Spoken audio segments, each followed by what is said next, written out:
오늘의 말씀 마태복음 3장 1절부터 4절의 말씀입니다.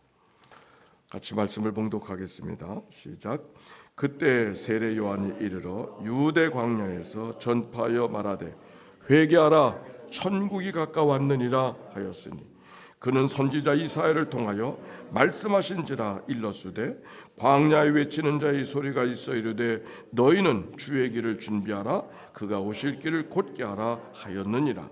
이 요한은 낙타 털옷을 입고 허리에 가죽띠를 띠고 음식은 메뚜기와 석청이었더라. 아멘. 이는 생명의 말씀입니다. 한 주간 편안하셨습니까? 네, 이해가 얼마 남지 않았습니다.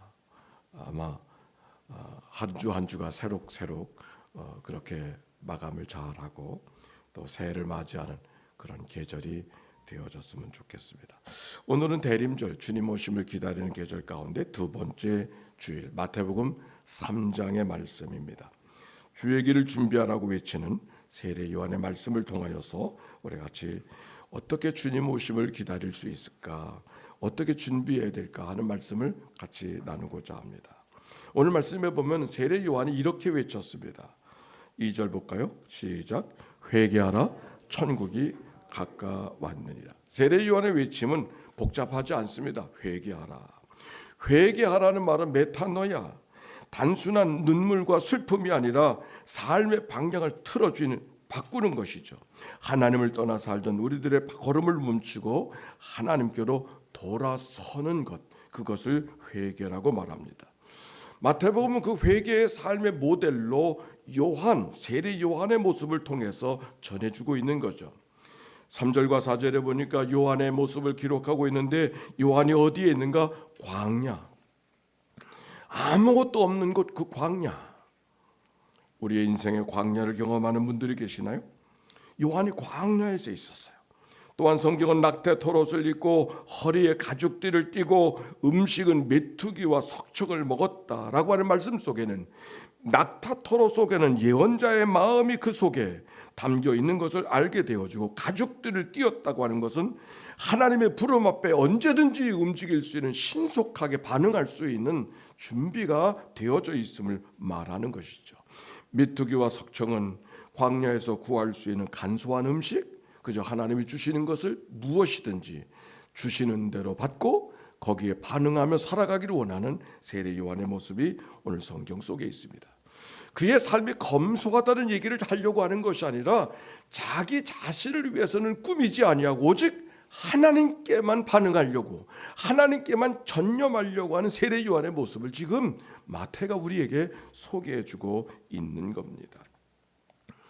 오늘 마태가 소개해주는 세례 요한의 모습을 통해서 우리가 주님의 길을 어떻게 준비해야 될 것인가를 이야기할 수 있는 것이죠.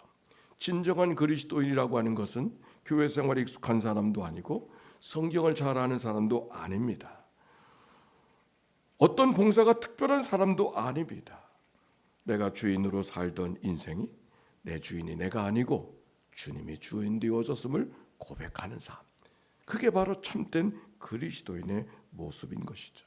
다른 말로 말하면 하나님께 늘 등 돌리고 살던 사람이 하나님을 향하여 대면할 줄 아는, 등을 대던 삶이 얼굴을 주님께로 향하는 삶으로 바뀌어지는 것, 말처럼 쉽지는 않습니다. 그러나 그것이 무엇인지는 잘 알고 있습니다. 말씀을 준비하면서 공항의 이야기를 생각해 보게 됐습니다. 인천국제공항이 성공한 공항이 되는 것은 바람이 늘 일정하게 불기 때문에 이 공항의 입지 조건이 성공한 첫 번째 이유라고 하는 설명을 들었습니다. 그런데 일정하게 분다고 할지라도 우리가 생각하는 일정한만은 아닐 겁니다. 대부분 아침에 이렇게 공항을 나오다 보면 비행기가 늘 이렇게 내려옵니다. 저쪽 북서 쪽에서 비행기가 내려오는 거니까 바람이 동남쪽에서 불어오고 있는 것을 알게 됩니다. 저녁이 되어지면은 반대로 비행기가 이쪽으로 날아가는 것은 북서쪽에서 바람이 불어오는 것을 우리가 짐작할 수 있습니다. 그러나 그 바람이 늘 동남풍과 서북풍만 있는 게 아니잖아요. 때로는 남서풍도 있을 수가 있고 때는 동북풍도 있을 수가 있는 상황이지만, 그러나 압니다. 어느 방향으로 가야만 힘을 받을 수 있는지 알기 때문에 조금 다른 방향으로 바람이 불어온다 할지라도 힘 받을 수 있는 방향을 향하여서 비행기가 뜨고 있습니다.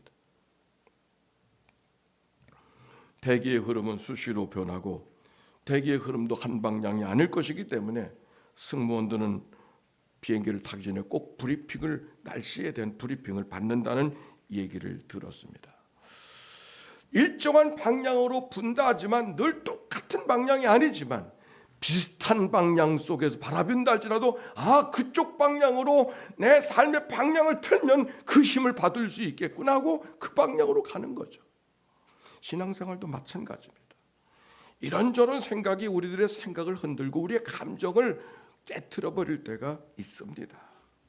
그러나 그때 어느 방향으로 내가 서야 힘받아서 하나님께로 향할 수 있는가를 하나님이 우리의 지혜 속에 담겨놓은 하나님의 선물인 것이죠.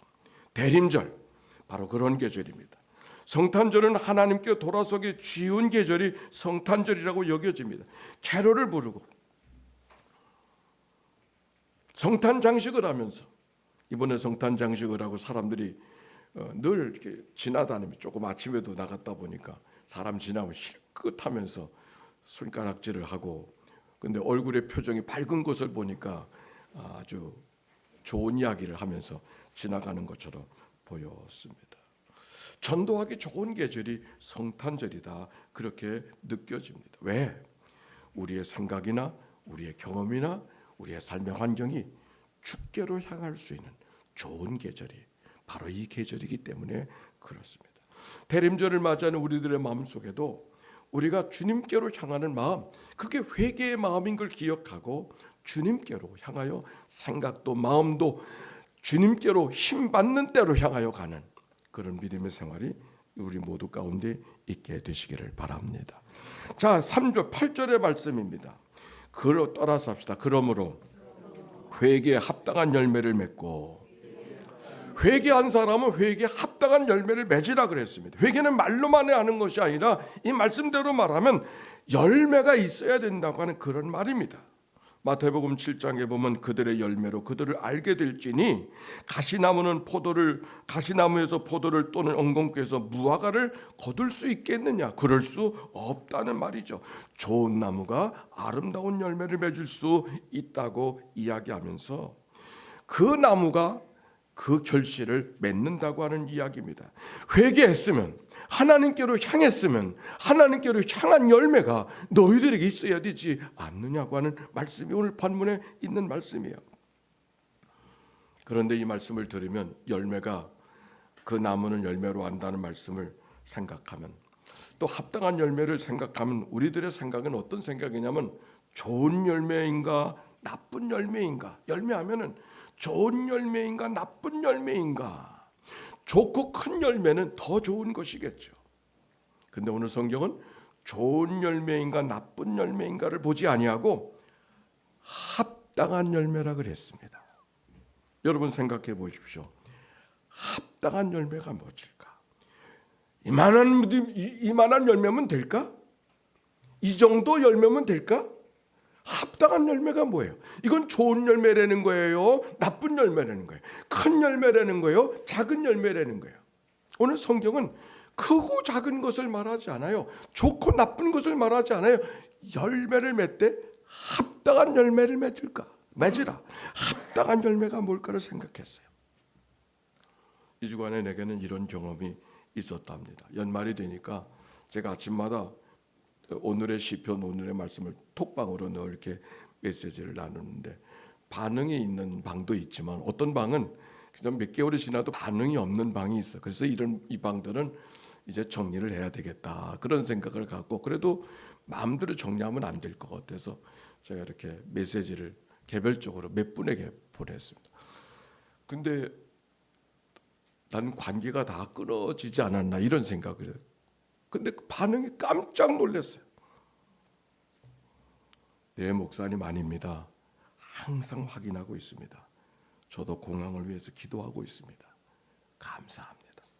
또 다른 분, 아닙니다. 제가 부족해서 교제 모임을 만들지 못했을 뿐입니다.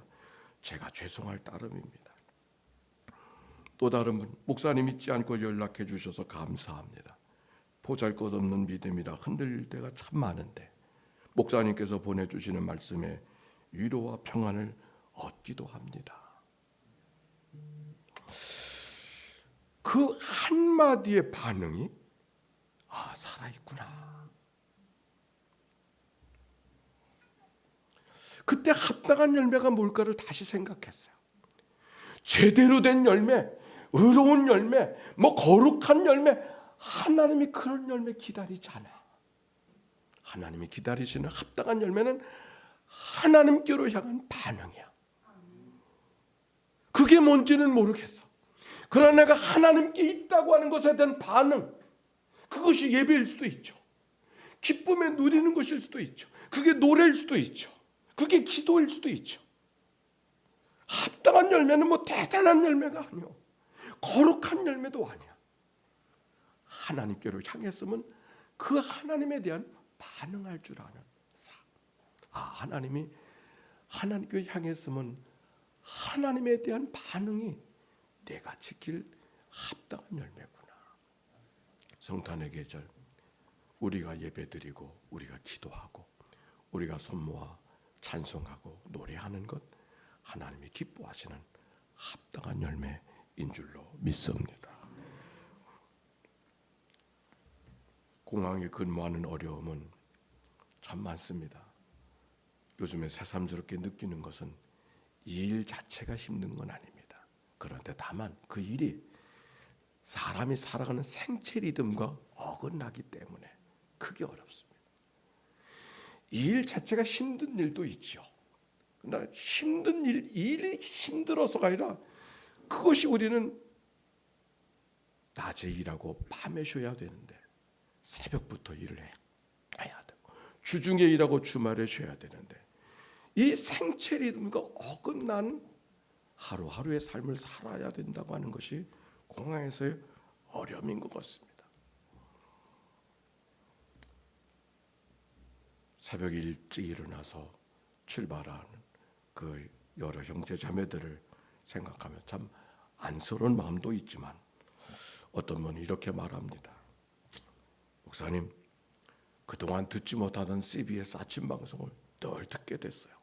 아침에 20분 걸어 나오게 돼요. 버스 첫 차를 타기 위해서는 20분을 걸어 나와야 되는데 듣지 못하던 CBS를 듣고 듣지 못하던 기독교 방송국을 듣게 됐습니다. 또 어떤 분이 말합니다. 목사님, 아침에 일찍 일어나야 되니까 밤에 일찍 자야죠. 술자리가 없어졌어요. 고단함을 극복하느라고 애를 쓰는 사람이 있는가 하면 오히려 새벽에 일어날 수 있다고 하는 것이 하나님이 내게 베풀어 주신 또 다른 은총으로 생각하고 그 속에서 자기의 삶을 반응하며 걸어가려고 하는 그 모습이 우리 하나님 얼마나 기뻐하실까. 열매하면 우리는 대단한 열매를 맺지 못해서 마음에 무거운 마음이 있지만 하나님은 그렇게 대단한 열매를 기대하시는 거 아니에요. 오히려 하나님께로 향한 백성이면 하나님께로 향한 반응을 갖고 살아가는 삶, 이 계절 속에 베풀어 주신 하늘의 메시지인 것을 기억하고 우리가 그런 은혜로 살아가는 삶이 되어지시기를 바랍니다. 11절 말씀 마지막에 따라서 합시다. 그는 성령과 불로 너희에게 세례를 베푸실 것이요. 세례 요한이 말합니다. 나는 물로 세례를 주지만 그분은 불과 성령과 불로 세례를 주실 분이라고 예수님을 소개하는 이야기가 성경 속에 기록이 되어져 있습니다. 여기 주목해야 될 단어 성령과 불. 성령이 뭔가 요한복음 14장에 보니까 보혜사 성령은 아버지께서 보내실 성령은 그가 모든 것을 가르쳐 주시고 너희에게 모든 것을 생각나게 하시는 분. 우리가 하나님이 가르쳐 준 모든 것을 가르쳐 주시고 생각나게 하시는 분. 그래서 27절 뭐라고 말합니까? 평안을 너에게 끼치노니 곧 나의 평안을 너에게 주노라. 세상의 여러 가지 일 때문에 마음이 요동치고 분주하고 어찌할 바를 모르지만 그러나 생각나게 하시고 가르쳐 주셔서 무엇을? 주님을 생각나게 하시고 주님의 가르침을 기억나게 하셔서 결국은 세상에서는 요동치는 일 때문에 너희 심령이 근심 속에 두려움 속에 있지만 내가 너에게 평안을 너에게 주려고 한다고. 그게 성령께서 주시는 역사인 것이죠. 여기 불이라고 하는 것은 금이 녹일 때 찌꺼기를 다 제거하면 불순물을 제거할 때 필요한 것들만 얻게 되어진 때는 그 용광로에 집어넣는 그 불들을 한번 생각해 보시면 여기 불로써라고 하는 말씀 속에는 우리의 모든 것들을 다 필요 없는 것을 제거해 버리시고 하나님 앞에 온전한 모습으로 거듭난 자의 삶을 살아가는 모습을 우리 머릿속에 그릴 수가 있습니다. 마치 비행기가 이륙하기 위해서는 모든 활주를 치우고 모든 장애물들이 없어진 상태에서 관제소의 마지막 클리어런스 출발해도 된다고 하는 이제 그 명령을 기다리는 것처럼 우리의 인생의 활주로에서 모든 장애물들을 다 치워버리고 주님께로 향하여 이륙하는 준비가 성령과 불로써 너에게 세례를 주실 것이라는 말씀 속에 담겨져 있음을 알게 됩니다. 그런데 중요한 것은 이 말씀을 통해서 주님 오시는 길은 내가 만들라고 말씀하지 않았습니다. 우리에게 만들라고 말하지 않았어요. 우리가 주님께로 간다고 말하지만 우리가 주님께로 가는 것이 아니라 주님이 우리 가운데 오시니까 그분이 우리 가운데 오실 수 있는 준비를 너희가 해야 된다고. 없던 것을 만들라고 말하지 아니하고 내가 살아가는 삶의 자리에 주님이 오실 것이니까 그곳을 클리어런스 비행기가 뜰 수 있는 준비를 하는 것처럼 준비하면 그곳에 주님이 임하신다고 하는 말씀인 것이죠. 비행기가 이륙하지만 비행기는 비행기 힘으로 이륙하지 않습니다. 중력으로 뜨는 것과는 반대지만 중력이 있어야 뒤집어지지 않는 거죠. 밀어주는 힘이 마주치는 힘을 만나야 뜨는 힘이 만들어져. 밀어준다고 뜨는 것이 아니에요. 내 힘으로 하나님께 가까이 간다고 해서 가는 것이 아니라 오히려 마주치는 힘이 있어야 돼. 우리의 삶에 반하는 사건들이 있습니다. 나를 넘어지려고 하는 것, 나를 뒤집어지는 것, 나를 속상하게 하는 것, 나를 안타깝게 하는 것, 나를 오히려 밀쳐버리려고 하는 바람들. 그러나 그 바람이 오히려 그 사건이 오히려 우리의 삶을 더 주님께로 가까이 다가서게 하는 새로운 하나님의 역사인 것을 오늘 성경이 이야기하기 위해서 성령과 불로써 이 불은 내가 만든 불도 아니고 이 성령은 내가 어떻게 조작하는 것도 아니잖아요. 우리가 주님을 향하여 방향을 세우고 응답하기만 하면 하나님께서 하나님의 방법으로 우리들의 마음을 생각나게 하시고 가르친 것을 기억나게 해주셔서 용광로에 필순물들이 태워지는 것처럼 우리의 심령이 더 주님께로 향할 수 있도록 이끌어 가시는 하나님의 역사가 이 계절과 함께 우리에게 임하신다는 말씀이 오늘 본문에 있는 말씀입니다. 연말에 여러분의 마음이 혹시 광야를 경험하고 있습니까? 기대하지 않았던 어떤 일들이 마음에 있습니까? 그러나 그 모든 일들이 오히려 나를 더 하나님께 가까이 다가서게 하는 하나님의 불을 경험하게 하는 놀라운 역사가 될 줄이야 누가 장담하겠습니까? 그런 은혜가 모두에게 있게 되시기를 주의 이름으로 축원합니다. 기도합시다.